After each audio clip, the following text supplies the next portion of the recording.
Hello, Move Nation. This is Jonathan coming to you from Move Remote HQ.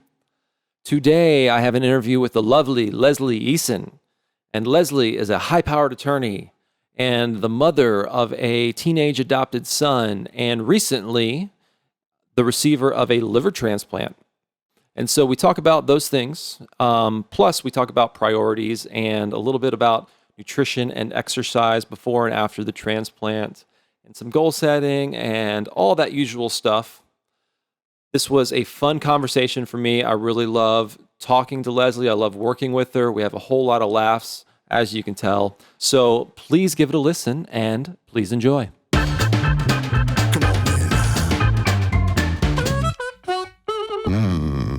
So you've been a member on and off for many years, starting back in 2011. Yeah. And then sometime in 2016, you moved away from the gym and you started pursuing your health and fitness goals elsewhere.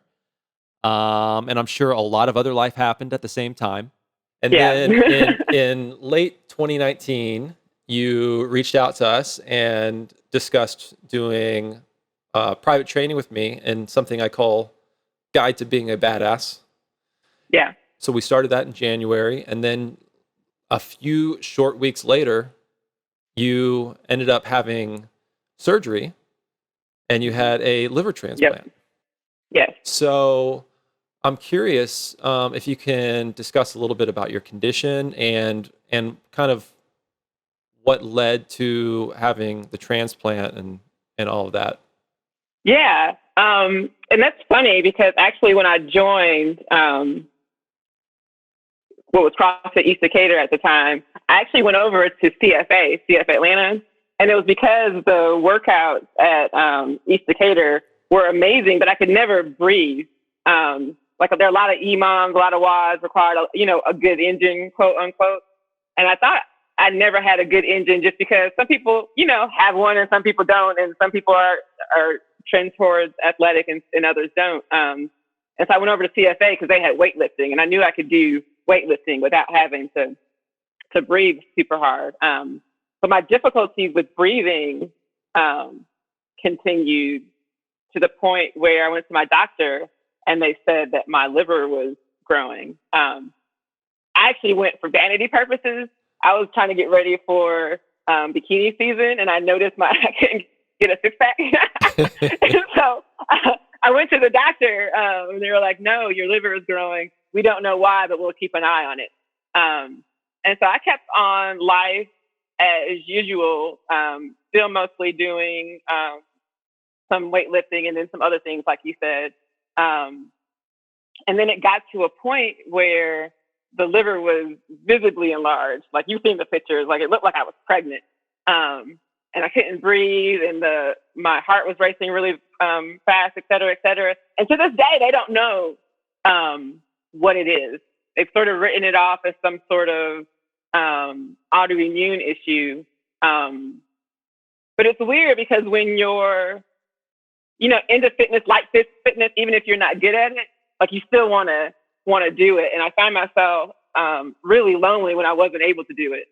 And so I got to a point where for a couple of years, I went to the doctor and we were trying to figure this thing out. But then I decided to go ahead and live life while waiting on a solution or while waiting on a transplant, which is why I reached out to you, hoping that in the midst of this giant 30-pound liver, I could still accomplish some fitness goals. And like you said, then the transplant happened. And so it's been an interesting journey because if you do CrossFit or something like it, I guess, like you like to do hard things and you get frustrated when you can't do hard things. And so I came back to you just because I knew I could get some of those fitness goals and those things I wanted to accomplish, even though I wasn't in peak physical shape necessarily. I'm also old. Whatever. I know. And then to the liver, I'm old. So that's why I ended up coming back. And I wish I had a better explanation for what it was, but it was some random genetic fluke, man. So anyway.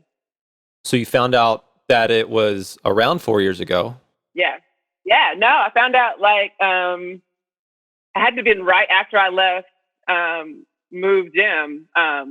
it started right then, but again, it started out relatively small and it started to grow. And so it's been a process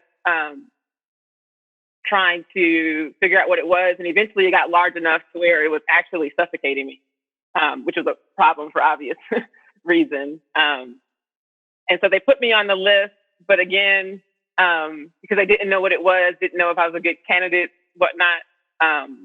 And then, call me out the blue in January. It's funny. They call you like literally like, hey, yo, you want this liver? Because if so, I need to see you in 2 hours. And I went down and got the liver. And then since then, it's interesting because now there's a different set of issues. I don't want to say problems because they're more issues. So I got the new liver and they cut you open.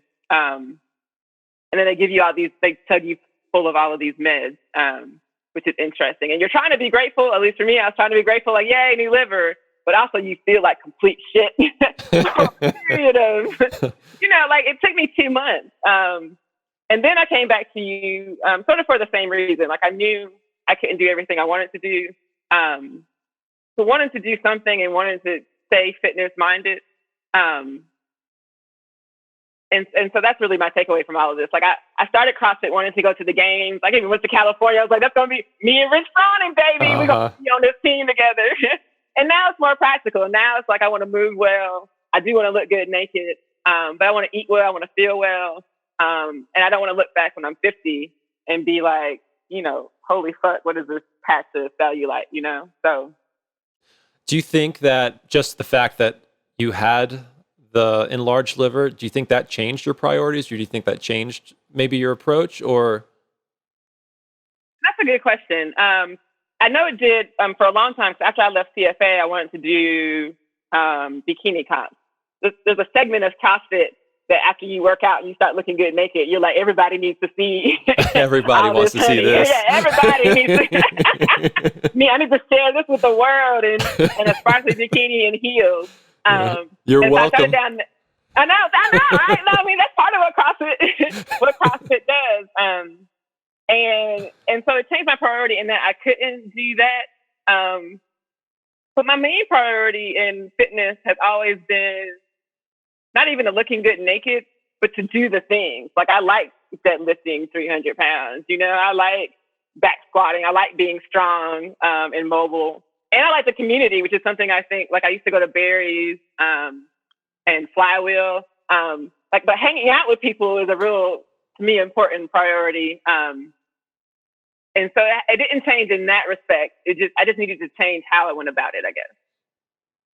I always thought it was kind of interesting, and I told you this shortly after you had your surgery, that the timing of working with me and the timing of getting the surgery, getting the transplant was very coincidental. Mm-hmm. And I thought that from my perspective, it's like at the moment you decided you were ready to move forward, all of a sudden the transplant, the liver was there for you. Yeah. And it was there to help you move forward. And I'm curious what your perspective on that is.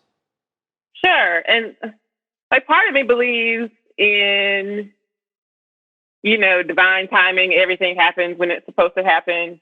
And then the other part of me believes in sort of, coincidence and, things come together that we like to connect, but maybe more correlation as opposed to causation. I do know that no matter what it was, like me starting to work with you put me in a better place to go through the surgery. Like I needed to start thinking about moving again. I needed to start thinking about nutrition, accountability, like all the things I had sort of put to the wayside. Like I needed to stop focusing on what was wrong and focus on what was going right. And so that was super helpful, like even like we had at least one or two, maybe one, good workout ahead of time. And that reminded me that I was stronger than I had been feeling with all this bad news from the doctor. Because, when you're talking about liver and liver transplants, it's all, possible cancer and, death and, prognoses and chances of survival, et cetera, et cetera.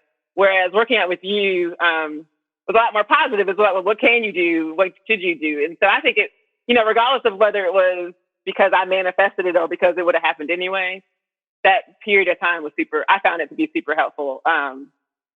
And still do, which is why I re-signed up just to do the personal training, even on a more limited basis to try to accommodate the liver. So. Yeah. And, maybe even more coincidental in timing is the timing of COVID and, the fact that you can't go anywhere. Right. And it's, you're kind of in a forced situation to relax, and recover. You say that. I mean, yes, I haven't been anywhere since January. And you're right. Part of it may have been my, higher power kind of forced me to relax. But, he didn't have to do that without taking out the world, I feel like. This is your fault, Leslie. China, he's like, my higher powers are he. Like, no, Leslie needs to relax. So, right. Everybody stay at home because it's the only way she'll stay at home. It's like, it's a global pandemic that's going to make her stay exactly, home. Just for Leslie. And so, yeah, it's been good and bad. What's interesting is the liver put me in a higher risk category now than I would have been had it happened, had COVID happened without the liver transplant. And, being forced to stay inside, I think is probably challenging for everyone. I guess I am grateful for the time I get to spend here with my son, because he's still pretty new to me. I adopted him last year and we spent a month together, but haven't spent concentrated time together.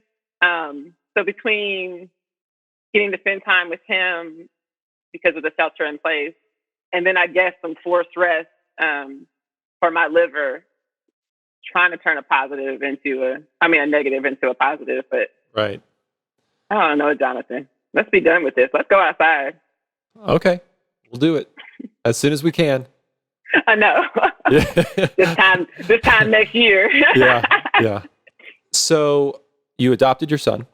He is a teenager, correct? He is a teenager. Okay. And when did you adopt him?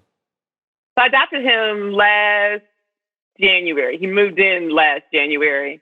And then they lived with you for 8 months as a trial period. And then we did the finalization proceeding.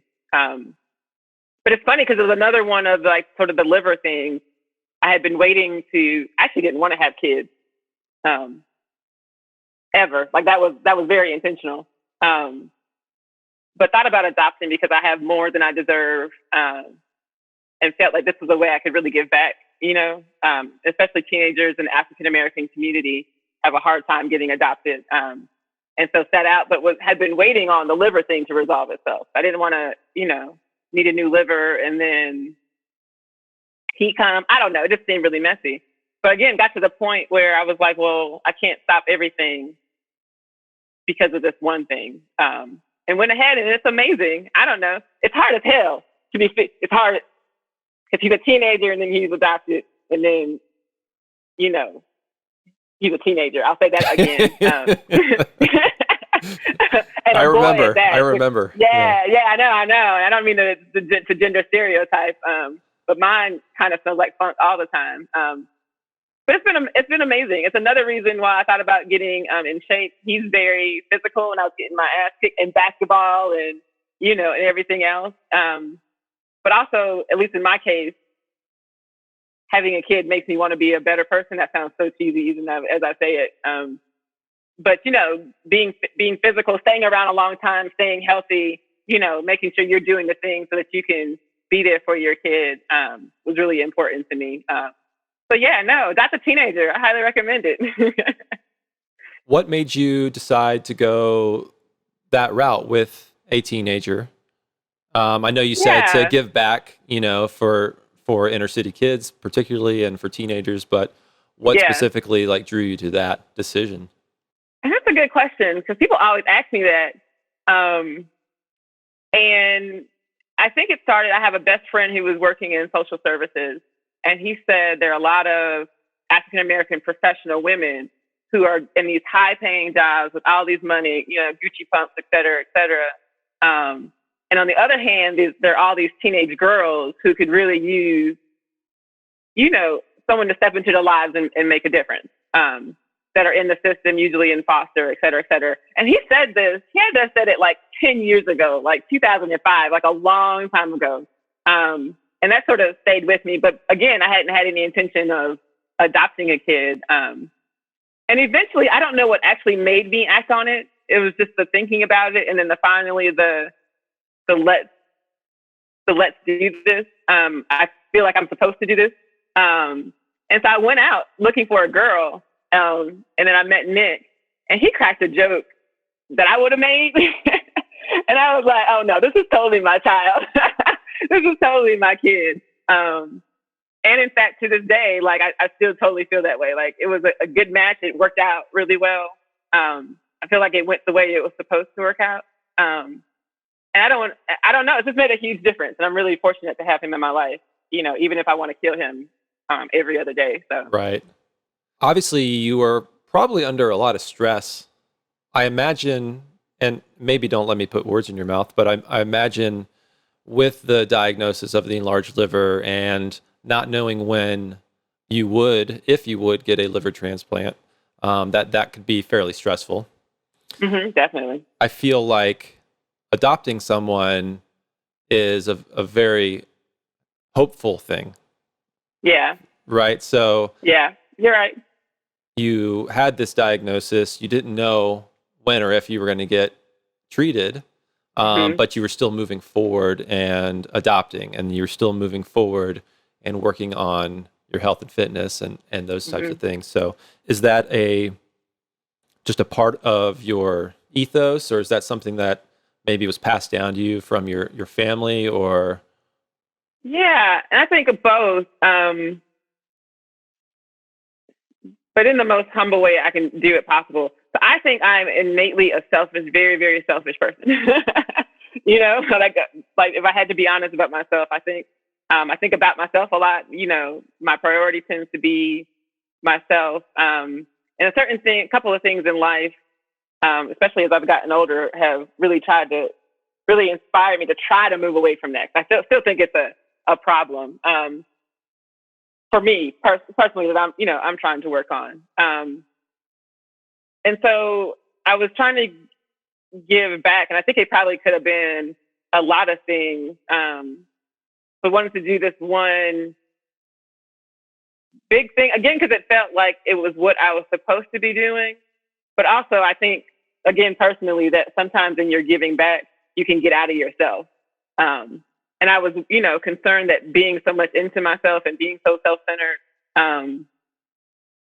like everything I talked about today, like, trying to look good naked or do hard things were all mean, but sometimes giving back to yourself can make you a better version of yourself. And so between the being selfish and then being stressed all the time about the liver, which is again, sort of self-focused, it was really nice to do something that wasn't. And in fact, he takes me out of myself a lot. You can't, think about, I don't know, a lot of different things. When you have a kid from care who's in your house, because they also need a lot of things. So I don't know. I didn't do it intentionally that way. At least I wasn't planning out like this is going to be what I do in life. But in retrospect, it's really made a huge difference, both on me just generally and on the entire liver process overall, for sure. It's interesting to me to hear you say that you are selfish. Yeah. And at the same time saying that you have more than you deserve. Yeah, I don't even think that's like a big, philosophical. Like I'm a corporate defense attorney. They paid me a bunch of money. So like, what am I doing with all this money? I mean, I got some Gucci shoes I can share with you, but otherwise, at the end of the day, when the zombies come, I gotta have nothing of value. And so I don't know, like to me, it helps me to be cognizant of that fact. It may not, I try to make it sure I'm not judging anybody else in what they do. But if you give, me $1 million and let me loose, man, everybody will have a Lamborghini. People like, here's my Maybach, my Maserati. So that's more of a factual thing than me trying to, sound super, super spiritual or, you know what I mean? I don't know. but as far as maybe not deserving, do you really feel that way, or is that something that maybe you Yeah. learned growing up that maybe you're not supposed Not, to have so much, or well, yeah. And that's to be clear. I think I deserve every freaking dollar that comes through, Bank of America. I worked extremely hard. I've been working hard since I feel like I was 6, when everyone else was outside on the playground and I'm inside the library researching. So it's less a deserve. It's more just being like we talk about a lot about priorities. Like all this stuff, isn't like the shoes aren't important, the car isn't important, the clothes aren't important. And for me, and it's trying to figure out like what's important and how I can give back there. Like the idea that maybe everything that comes to you isn't yours, like for example, even now, like there are people now who need help in my family or otherwise, and I have the capacity to help them. And so maybe the universe, didn't give me all this money just to spend on me. Maybe it happened so I could be a resource to others. And so that's all I'm trying to be, is find out where, where I have too much, I can be a resource to them. And even vice versa, like people have a plethora of compassion and empathy and advice. And so it's just trying to share where you have an abundance with someone who may not, I guess. But not because I don't deserve it. No, do not, do not take it that way. Gotcha. You've got a lot going on with Nick, with the transplant, with work as a lawyer. How do you determine those priorities for yourself? So it's weird because if you call priorities, where you spend your time, then my job takes up a lot of that, like a huge amount of that. I happen to sell time. I know you have other lawyers, so they understand what that's like. But I would almost say, and this could just be me justifying, like I do what I have to do to be successful at work, and that happens to take a lot of time. But it's because my priorities are, trying to make sure there's enough for Nick, trying to make sure there's enough for me, trying to make sure I'm fulfilled, even from a professional standpoint. But honestly, I'm just making it up as I go along. I haven't quite figured out. Again, when it was just me, the dog, and the job, and priorities, are pretty easy. With Nick and being a single mom, I don't have any clue yet how to make sure my priorities are in order, or to make time for the right things when. But I found that in talking to other people, especially during this pandemic, that I'm not alone as a single mom in that. Like a lot of them are trying to figure out like, how do we do school, and I keep my job, and I keep the bills paid, and also, take some time for myself to take care of myself. And so I'm going to chalk that up to just a learning process of all mothers with kids, because I think without him, it'd be real easy. I'd go to work and I'd buy Gucci shoes. I don't know, you know what I mean? So I'm glad that he's forced some space into my life. Like he requires attention, which is good. Because it does make me more efficient at the other things I do. It does make me think that work isn't as important as I thought it was. And it does create a balance. He forces a balance that didn't otherwise exist. Do you feel like maybe he's helping you learn how to be taken care of as well? No. He's not helping at all? Did I say the teenage boy part? The teenage boy. I mean, he's very, I was going to say very thoughtful. That sounds like a lie. He's the sweetest kid ever. I love my kids. Love him. But teenagers are innately selfish. Something about your brain. You remember when you were a teenager? Uh-huh. Like I try to think of how many times I went home and said, "Hey, Mom, how was your day?" And the answer is probably never when I was, you know what I mean? Like it's sheer self-centeredness,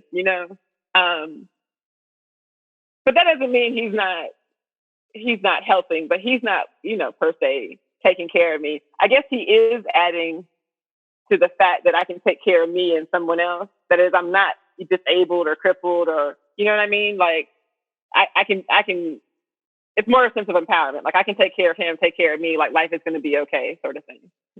But he's not helping. you can call him. Yeah. Nick, you need to teach your mom how to be taken care of. Yeah, no.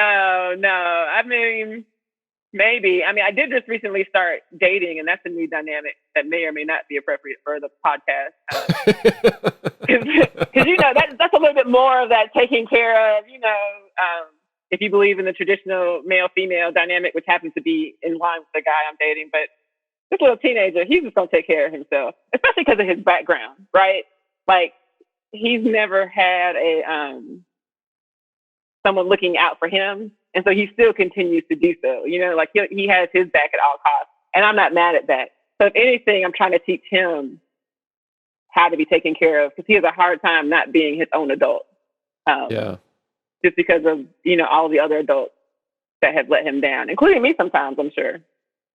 So you spent many years doing CrossFit. Yeah. Did you do anything before CrossFit? Yes. What did I do before CrossFit? Not as far back as so high school I played track and I ran track and played some tennis.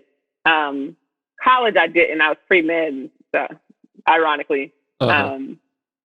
And same thing for law school. But once I started practicing law, that's when I started going to the gym. So I started out, Amber at the training room. Probably a lot of people know Amber at the training room. She was my personal trainer at LA Fitness for years. And then I sort of graduated to boot camp. I can't remember the first boot camp. You know what I mean? Like I've always tried to do something, but there was one boot camp that started. This was even before CrossFit, I think, at least CrossFit in Atlanta. That was in Piedmont Park. And we did that. And then I did FitWit. And then I just did, 2-hour trainings in the gym. And so it's always been there. I've never been good at it, which is the funny thing. Like I've always sucked at everything. Like when I was, I never played basketball.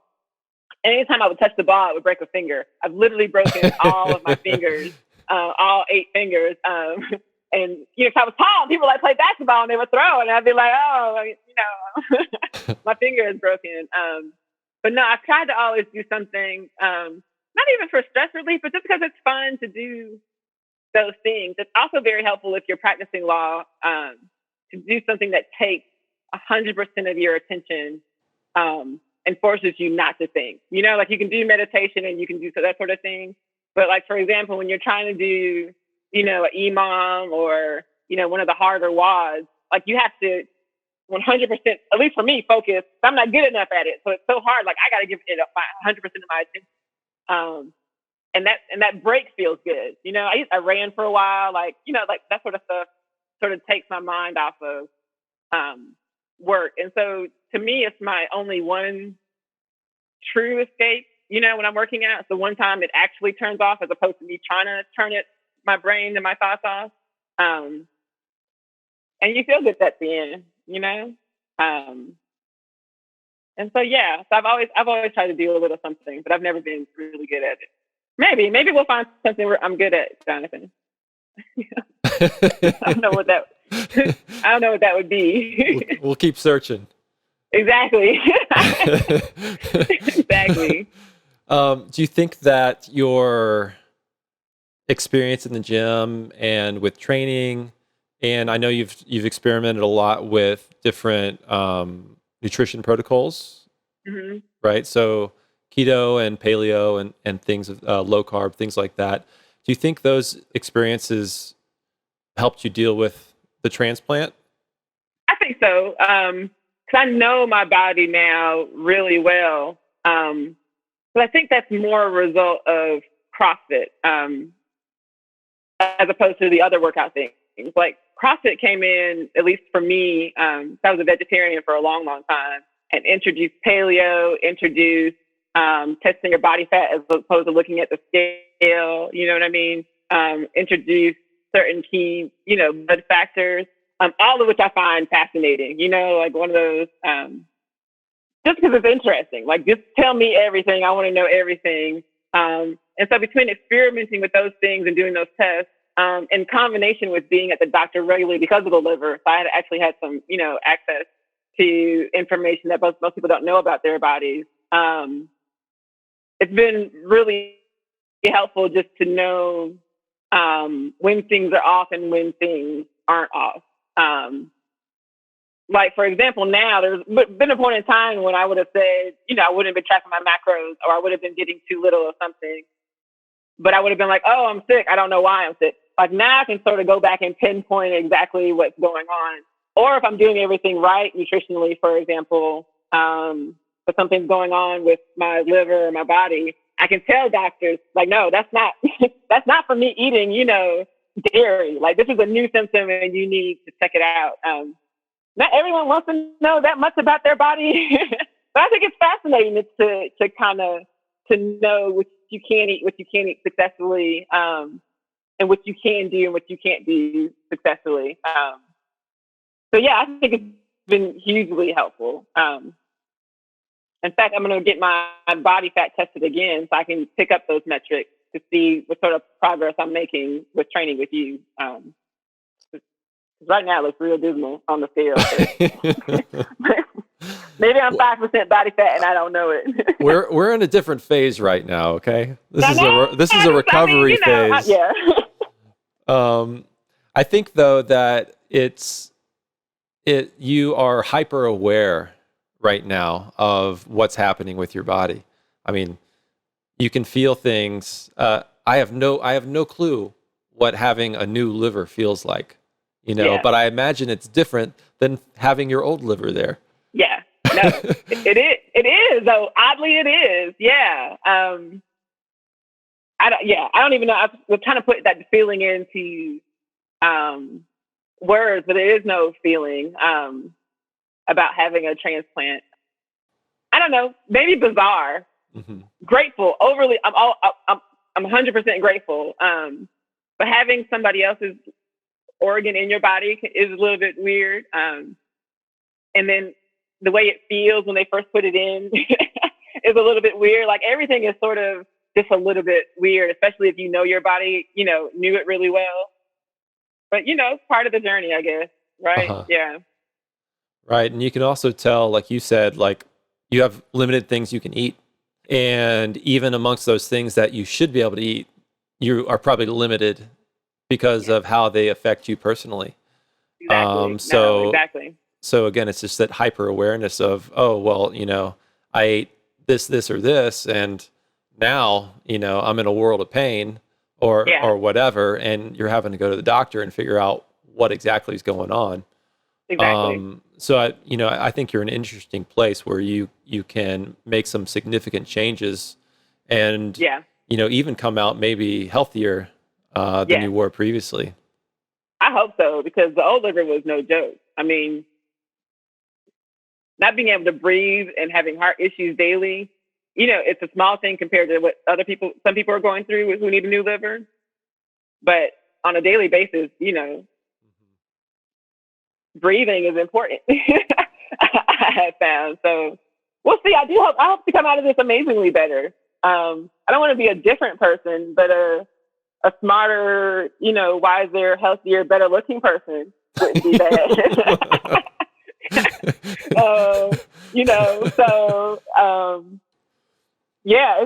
It's just weird. Like I feel like, and just to go back to the liver, like I feel like I lost a huge part of like my, early 30s, 40s, dealing with this, and the effect it had. And so I'm excited for what will come ahead. Like even now, just breathing is amazingly different. Like I couldn't lay on my back, for example. I couldn't climb stairs without a problem. And so it was a journey, a real journey. Like I went to Mayo Clinic, flew around the country, trying to figure out what this was. And it ended in this culmination of this amazing new liver, but hopefully some new opportunities and some new outlook as well. I tried to be enlightened after the liver, saying this is going to change my life. And you know what I mean? I'm going to become a monk who works half time and I don't need material things. None of that happened. But I hope, I take away something, and I think I have,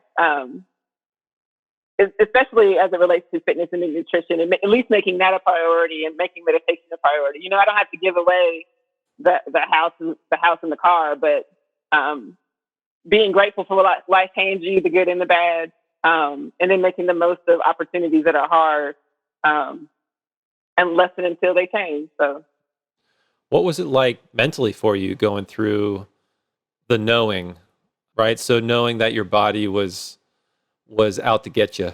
Yeah, no, that's actually a really good question. I didn't know it at the time, but I was really depressed a lot of the time. Mostly because I didn't think, I mean, a large part of it was I didn't think there would be a cure. Livers are extremely hard to get. And they had recently changed the allocation to make them harder to get for people in my condition. For other people, they're fine. You know what I mean? But my condition wasn't a deathbed sort of urgent condition. And I sort of resigned myself to, well, this isn't going to be fixed. I'm going to feel bad all the time. And I did feel bad all the time. That's the other thing. You know, like not breathing leads to general malaise, exhaustion. I was exhausted all the time. The feeling, tachycardia, the feeling of your heart beating constantly is similarly exhausting. And so, you know, you try to change the mental, you try to be positive. I did all those things, you know what I mean? Kept, you know, tried my best to stay in a positive mentality, but feeling unwell all the time is not something I would like to experience again. Which again is a good reason, you know, looping back around to why I want to be sure to stay on task with you. Because again, I'm 41. At 50, I feel like there's people who feel like I did without the new liver, you know, even, you know, just because they didn't take care of themselves. And so some level of wellness, like anything to prevent having to go back to that space, because it's not good mentally or physically, you know. Obviously, the mental aspect and the physical aspect and all of these things are intertwined. You know, we can't separate one from the other, which is why so many conditions now are treated with nutrition. We're seeing that link between nutritional health and mental wellness and that type of thing. You know, you said that the physical was making you depressed, or you were feeling depressed, and maybe you were working on trying to stay positive. Something had to have worked. Oh yeah, I mean, so like there's the actuality, and then like what do you do about that? I'm a big believer that you know, actively trying to remain positive is what I did. And it's what I do most times in my life. Like that's my counterbalance. Like, you know, people say, oh, you have such a bright, bubbly personality. Oh yeah, no, bitches, I think everyone's going to die tomorrow.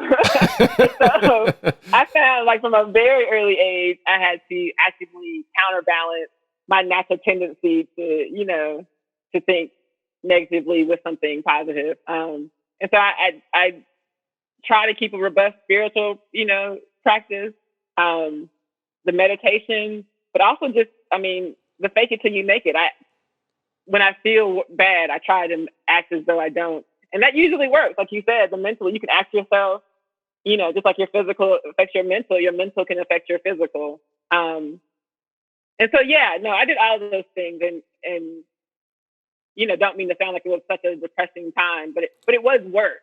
You know, like it was an active decision to say, I feel this way, but I'm going to put on a smile and do the things today.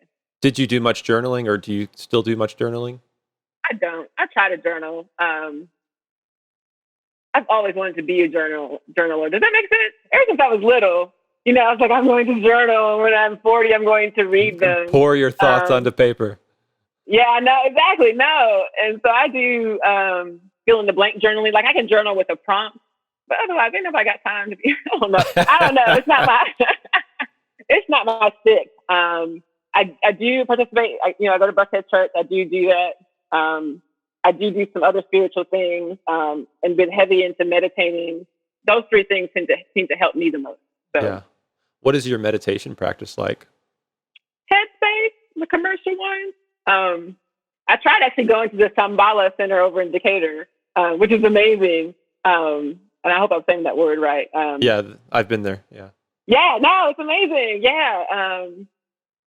But something I can do each day. And so I have a timer set for the morning, and then one during midday, and then one through the afternoon. I don't do it perfectly. Like my one midday is usually 5 minutes. Sometimes I skip them all together. Sometimes I just do evening. But just getting quiet for a second, because I feel like I'm constantly connected to my phone for work, constantly, checking on the kid. Like I'm constantly, thinking. And so even just 20 minutes of just trying to set it off has proved invaluable for me. Some people don't like it, and I get that. But I truly enjoy it. Truly enjoy it. Yeah. Do you feel like you're in a place right now where you're able to set any short-term or long-term goals, or are you just kind of recovering? Life? For life, yeah. I'm always a goal setter. I'm always the one who starts the Sunday listing out the things to do during the week and then checking them off and then the blah, blah, blah, et cetera, et cetera. One of the things I've learned during this pandemic is to try to actively not set some goals and go with the flow. Because it may be the only time in life when I don't have, every block isn't scheduled. It drove me crazy at first, but I was drugged up most of the time in the beginning. And now I sort of like it. Like you ask me what I'm doing for workouts. I'm like, I'll figure it out. I will go back to setting goals, though. I love setting goals, and it's sort of part of my nature. But for right now, I'm going to try to get through this with me and my child being healthy and my family members. But you know what I mean? As far as my immediate household, just going to try to keep my child safe and, get the work done. So, hey, I think having fun right now is a good way to get through life. You went through many stressful years, and having your workout be play basketball and do some push-ups is great. Having your workout be riding the bike or taking the dog for a walk. Yeah. That's great right now. Thank you. You're maybe just not in a place yet where you can get any level of intensity. Yeah. That's the other thing. No, for the workout goals, even if I had a goal, it would be a goal different than what it was when I came to you in November, for example. That took me a long time to sort of accept. I finally got into acceptance on that. And I like acceptance. Like once I found it, I was like, oh, okay, yeah, no, acceptance. Look at you. Nice to meet you. And even with the same thing with the other goals, I really resisted trying to tone it down when all of this happened. But decided this might be the one time in my life where I don't have to be at level 10 all the time. Maybe, like level 8 might do it. Like, don't. like sometimes 9, And so it's been different. I'm trying to turn this into a growing experience. And I will set some goals because, there's a difference between not goal setting and, and resting. But right now, taking the level down has been a growing experience for me. And one that I think has made me both a better mom and a better lawyer. So, is there anything you would like to add or leave us off with in our conversation? I guess I'll say, without being patronizing, that I really like this gym, mostly because of the people. So anyone listening to this, I appreciate it, whether you know me or not. Everyone has really positive energy, which can be hard to find in a box, to the extent you're still calling it a box or in a gym. And again, I came back because of the community and look forward to getting more involved when I can do group workouts. I will leave you with a Martin Luther King quote. I'm just kidding. Yes, I will recite the I Have a Dream speech. Exactly. Gandhi once said, when the COVID comes. No, I don't have anything like that. No. But this is fun. Thank you for having me. Yeah, thank you for coming on. And I'll talk to you at my workout later tonight. Sounds good. All right. Bye.